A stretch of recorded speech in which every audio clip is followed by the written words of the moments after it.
In 15 years in Hollywood, no one in Hollywood has a memory of going to a sold-out Kevin Hart show, there being a line. Picture the scene. Eddie Murphy sinks into a studio chair, crosses his legs, and flashes that half-moon grin, the one that always means a punchline is approaching. A host leans in and says, "Kev says he broke your box office record." Without missing a beat, Eddie lifts an eyebrow. Which record exactly? This thing that happened not too long ago where Kevin Hart broke your stand-up box office record. What record did he break? He said he broke some record of your That single offhand question landed like a comet. In under 8 seconds, Hollywood's unshakable narrative that Kevin Hart is the undisputed modern king of stand-up developed its first visible hairline fracture. Ever since, tiny stress lines have branched across the crown.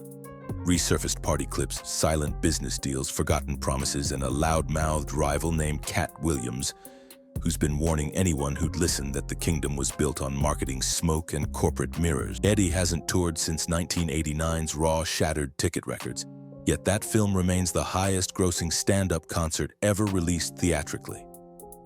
So when a podcaster suggested Kevin now holds the crown, Eddie chuckled. "I've been off stage 27 years. When did he break it?" Then, with a mischievous shrug, he added, "Guess I gotta grab the mic again and take my record back." I got to break Kevin's new record. I got to get back on the stage because this new record that Kevin got, I got to have it back, Kevin. On paper, Eddie's words were banter. But every comic alive knows Murphy rarely speaks without intent. His casual dismissal reframed Kevin's metrics from historic to unverified. Within hours, Twitter comedians were quoting Eddie's line and combing box office mojo, comment threads filled with questions. Which tour? Which theater chain? Why can't we find the record? And when Eddie nudged the pedestal, it wobbled enough for a very different voice, Katt Williams, to jam in a crowbar. Early 2024. Club Shay Shay host Shannon Sharp pours a mug of coffee, leans across the table, and asks Katt Williams why Kevin Hart never fires back. Katt doesn't smirk. He looks almost bored. Then he unloads a 30-minute monologue that ricochets across X, TikTok, and every breakfast show hot take segment for the next week. 5-year script pipeline. According to Katt, between 2010 and 2015, every big-budget black comedy lead went through him first. He claims he passed on roles that required step-and-fetch-it buffoonery or over-sexualized caricatures. Each time he said no, he alleges the script zipped to Kevin. No rewrites, no edits, just slide that contract across the table. The missing club years. Katt throws another grenade. 15 years in Hollywood. Nobody can tell you the city where Kevin was stacking standing ovations before Hollywood called. Most comics can point to the city they broke in. Pryor had Oakland, Chappelle had DC, Steve Harvey had Cleveland. Katt says nobody remembers pre-fame Kev at the Cellar or the Laugh Factory selling out weekend after weekend. Plant logic. Williams defines an industry plant as talent that bypasses normal grind routes because studios pre-approve the trajectory. They hand you a sitcom year 1, a buddy film year 2, a rom-com cameo year 3, and they call it destiny. Kevin clapped back on Oprah in 2014. "I've logged 18 years of dues, paid and paid again." But Eddie's eyebrow hit pause on that defense, letting Katt's narrative spread unchallenged. Coming up, a resurfaced Vegas tape that turned an old pool party into a new federal-era headache, and why Kevin dodges every question about it. Memorial Weekend, 2010. A handheld camcorder pans inside a Palms penthouse. In the bathroom, yes, bathroom, Kevin Hart stands shirtless, cracking jokes while candles flicker beside a crowded jacuzzi. Around him, half a dozen women in metallic bikinis, a couple of shirtless entourage members, and a small camera crew. At one surreal moment, a woman's hair ignites on a candle's open flame. Kevin douses it with bath water, howls, and keeps riffing. Then there's a strange beat. A second crew tries to film further down the hallway. Kevin suddenly blocks their lens, laughing, "Don't shoot that way, nah, not that corner." Months ago, that moment felt like throwaway banter. Now, after 2024 federal raids uncovered allegations of freak-offs, invitation-only events featuring drugs, trafficking, and blackmail material, the internet hit replay. View count soared, freeze frames dissected shadows in that mysterious corner, and the question switched from funny prank to what else was happening off camera. Important note, Kevin isn't charged with anything. There's zero public evidence placing him in crimes spelled out in those sealed warrants. But optics matter. In the clip, he's not a bystander. He's the host, guiding camera angles, laughing as chaos sparks inches away. And in 2025's conspiracy-laden climate, presence plus silence equals suspicion. The tanker incident, April 2013. California Highway Patrol clocks Kevin's black Mercedes at 90 miles per hour, weaving across the 101. He nearly clips a fuel tanker before swerving to the shoulder. Officers report objective signs of intoxication. Kevin tweets a joke, then later calls it a dumb mistake. The publicist issues a 2-sentence apology, 4 days after the dash cam footage leaks. The Vegas extortion, August 2017. Phone footage surfaces showing Kevin in a Las Vegas suite with model Montia Sabag. Days later, an anonymous email demands 8 figures, or the clip hits TMZ. Kevin posts an Instagram confessional. "I'm guilty of a bad error in judgment." Sabag later sues for $60 million, alleging Kevin's friends set up hidden cameras. Suit eventually dismissed, but the echo never vanishes. The Oscars debacle, December 2018. The Academy announces Kevin as host. Within hours, decade-old homophobic tweets resurface. Kevin first refuses to apologize, calling it internet trolls being negative. 2 days later, under pressure, he steps down, then does apologize, creating back-to-back headlines labeled refuses and backtracks. 4.4a pattern emerges, observers notice the loop. Initial deflect, jokes, silence, or haters' commentary. Media swell, old clip resurfaces, outraged threads trend. Delayed contrition, a video apology only after sponsors or gigs hang in the balance. And with Eddie Murphy now stirring doubt about the basis of Kevin's stardom, every past misstep feels freshly relevant. The internet loves patterns. Kevin, fairly or not, now looks like a man whose empire relies on carefully timed PR fire blankets. $5.1, $300, and a motel key. Tiffany Haddish has told the story on Fallon, Vanity Fair, and countless podcasts. She was living in a Geo Metro, showering at truck stops when fellow comic Kevin Hart spotted her outside the Laugh Factory. He lent her $300 to book a motel and commanded, "Write a list of life goals." Those goals included star in a movie with Queen Latifah and host Saturday Night Live. Within a decade, every line got checked. 5.2 Katt's counterpoint to Katt, that anecdote isn't inspirational, it's Exhibit A. Gatekeepers exist, he argues, and Kevin became one. His logic, when a studio wants a fresh female lead, Kevin co-signs Tiffany, who rockets past scores of women with longer touring resumes. Luenell, Adele Givens, some more, all grinding decades with no Netflix hour. In Katt's words, "Show me a Haddish headlining arena tour. Show me an hour of jokes," we quote. 5.3 Breakfast Club blowback, Kevin and Tiffany appear on Breakfast Club days later. Kevin unleashes, "Katt had the keys but overslept." He lists Williams' no-shows, missed promo for Friday After Next, late arrivals on the Wild 'N Out set, alleged drug binges. In Kevin's framing, gatekeepers didn't block Katt. Katt locked himself out. 5.4 Audience scorecard, social media splits. Team Katt sees corporate favoritism. Team Kev sees discipline versus chaos. But Eddie's eyebrow lingers in the backdrop, muting Kevin's scoreboard. If the record itself is disputed, then boasting about discipline reads like deflection. Doubt snowballs. 6.1. The Promise, February 2023, Kevin invites Monique onto his Comedy Gold Mines podcast. He calls her family, praises her Oscar win for Precious, and offers to executive produce any project she wants. Days later, he phones Tyler Perry on her behalf, telling Monique, "Tyler's ready to bury the hatchet." 6.2. The Disappearing Act.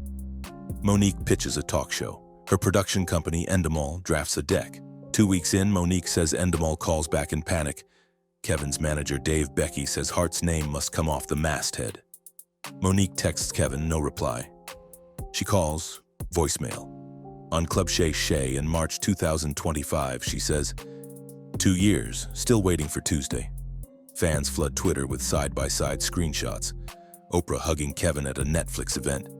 Tyler Perry hosting Kevin at an Atlanta studio ribbon cutting. Conspiracy hashtags bloom. Number Kev protects the bag. 6.3 Why It Matters. Monique's beef with Oprah and Perry is well documented. She alleges blackballing after refusing extra promo appearances without pay for Precious. If Kevin withdrew to stay cool with those titans, it underscores a through-line critics push. Career calculus over loyalty. 7.1. The SNL sketch March 2013, Kevin hosts Saturday Night Live. In one sketch, he plays a medieval priest who strips to reveal a sparkly tutu before prancing off stage. Internet culture shrugs, until Katt and Chappelle link it to Hollywood's alleged fixation on emasculating black comics for cheap laughs. 7.2 Chappelle's warning back. In 2006, Dave Chappelle told Oprah he quit Comedy Central in part because execs pressured him into a dress gag he found degrading. They seemed desperate, he recalled. Chappelle refused and walked. To defenders, Kevin's SNL dress is harmless. To critics, it signals unlimited compliance. 7.3 Kevin's rebuttal on The Breakfast Club, 2014. Kevin said, "Nobody forced Martin or Tyler. Wearing a dress is a choice. I'm a brand. I protect it. If it's funny, I'm in." That brand first line replays every time Gatekeeper debates resurface. It reinforces the narrative that Kevin's ultimate loyalty is upward, not sideways. 8.1 Testing the waters. In late 2024 promo for Beverly Hills Cop Axel F., Eddie whispered he'd been writing new stand-up just for fun. When the podcast host joked about Hart's record, Eddie answered flat tone, "I gotta take that back." Fans lost it. Within hours, Ticketmaster waitlists for Eddie Murphy 2025 Renal popped up in 4 major arenas even though no tour existed. 8.2 The Raw benchmark Raw grossed $50.5 million domestically in 1989 dollars, around $125 million today. Kevin's Laugh at My Pain tour grossed $15 million theatrically, plus merch and arena tickets. But the Raw figure stands in the permanent record. Eddie basically told the market, check the receipts. 8.3 What a Murphy tour means. If Eddie actually books dates, every box office article will compare him to Kevin. Every streaming rights negotiation will mention the phrase industry plant. For Kevin, that's the nightmare scenario. A living legend physically re-entering the arena to test whether the current champ's belt was paper or iron. But the storm isn't just top-down. Social media's bottom-up drag is already in motion. Meme economy. Within a day of Eddie's eyebrow clip, TikTok spawned the Which Record lip sync challenge. Users spliced Kevin's stand-up bits with Eddie's dismissive audio, racking up 80 million loops. Twitter fan cams compared laugh track decibels, Raw's crowd roar versus Hart's arena mic levels, arguing which felt organic. Data deep dives Reddit's r/comedy nerdery crowd started graphing touring routes. A viral thread mapped Hart's jump from 500-seat clubs straight to 5,000-seat theaters within 2 years. Another plotted Katt's slower city-by-city grind. Infographics don't prove conspiracy, but they convert hunches into shareable images, perfect for algorithm acceleration. Corporate counters. Meanwhile, Heartbeat Productions' official account posts feel-good reels, Kevin donating to schools, Kevin surprising a single mom with a car, Kevin mic testing at dawn. The comments are split, half hearts, half clown emojis referencing industry plant. The ratio war is on.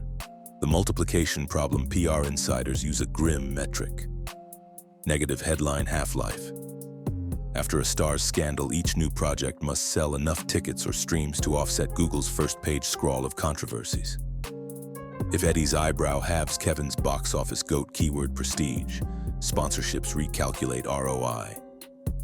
Example, the Netflix leverage. Netflix reportedly paid Kevin $100 million for multiple specials and films. The algorithmic gamble assumes Hart's name hooks both stand-up junkies and family film watchers. But if search traffic on Kevin Hart plant spikes faster than Kevin Hart hilarious, the shiny algorithm tilts. Every streamer tracks that pivot. Industry whisper network studios call it water temperature. If A24 or Amazon greenlights a Hart-led dramedy, financiers quietly run sentiment analysis. Is Kevin's Q score trending neutral? Are high percentages of tweets about allegations? If yes, budgets shrink, insurance premiums rise, release windows shorten. All of which loops back to one truth. Eddie's question didn't damage Kevin because it proved anything. It damaged him because it legitimized investigation. Comedy royalty said, "Check the math," and the crowd obeyed. Katt's redemption arc. Williams spent 2011 to 2018 ricocheting between sold-out theaters and mugshot memes, trespassing, weapons, assault. But after a 2018 Atlanta special earned a 100% Rotten Tomatoes score, his reputation crept upward. The Club Shay Shay rant went viral not only because it was spicy. It landed while Katt's artistic stock was quietly bullish. The challenge offer. Katt geekily proposed a comedy decathlon, or same stage, same night, 10 topics, no scripts. Kevin hasn't responded publicly. Fans interpret silence as fear, playing perfectly into Katt's narrative. Whether fair or not, perception cements. Kevin's brand team schedules arenas. Katt will wrestle lions at the city zoo if you let him. The long game. If Eddie tours and Katt live streams a guerrilla rebuttal show in the same city on the same night, instant storyline. Even if ticket sales differ, headlines compare like Olympic scores. Kevin enters a triple threat arena where every punchline lands with a side order of subtext. Path 1, the open book offensive. Kevin could stage a long-form interview. Think Jay-Z's Rap Radar or Meghan and Harry's Oprah special, presenting audited tour data, film grosses, and personal reflections. Transparency starves rumor oxygen. Downside, if receipts wobble, it backfires live. Path 2, ignore and outwork. Heartbeat has at least 4 projects in post-production. Kevin might bet that relentless content will drown out chatter. It's the Adam Sandler approach. Flood Netflix until the algo can't show a controversy link without also autoplaying a feel-good clip. Risk, audiences tune out if oversaturation meets unresolved narrative. Path 3, the collision course. Kevin could accept Katt's face-off challenge or invite Eddie for a dual headline charity show, turning potential humiliation into an event. If Kevin wins live laughs, credibility skyrockets. If he bombs, well, history will meme the ashes. Path 1, the open book offensive. Kevin could stage a long-form interview. Think Jay-Z's Rap Radar or Meghan and Harry's Oprah special, presenting audited tour data, film grosses, and personal reflections.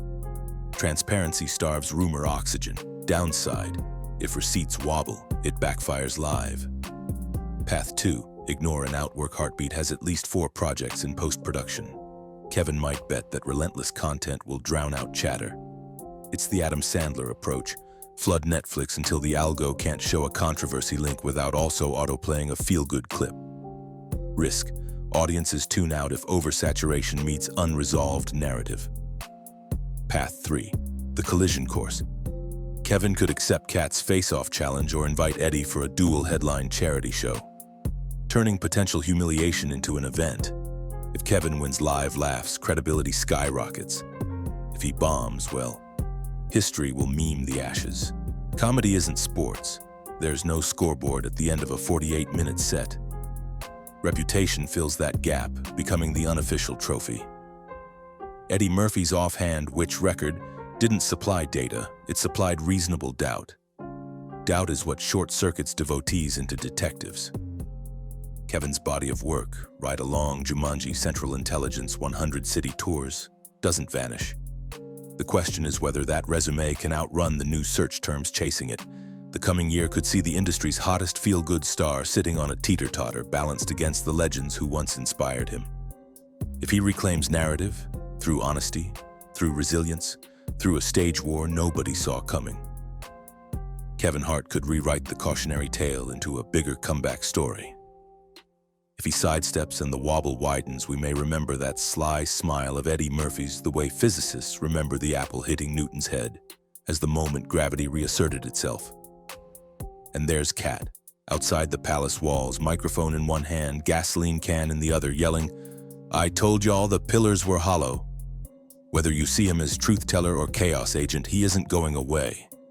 In the end, the microphone will find whoever the audience believes. The harsher the doubt, the louder the laugh must be to drown it out. Did Eddie just set off the great comedy audit of 2025? Is Kevin an unstoppable workhorse or a boardroom construct? And will Katt's savage commentary age like prophetic scripture or messy gossip? Drop your thesis below. Long rants welcome, we read them all. Smash subscribe, because next week we're unpacking the lost Quincy Jones master tapes and the rumor Stevie Wonder vowed never to let them see daylight. Until then, remember, in Hollywood, crowns aren't stolen. They slip little by little when nobody's looking. Tonight, you saw exactly where the cracks began. Stay curious, stay skeptical, and keep laughing before somebody tells you which jokes are allowed.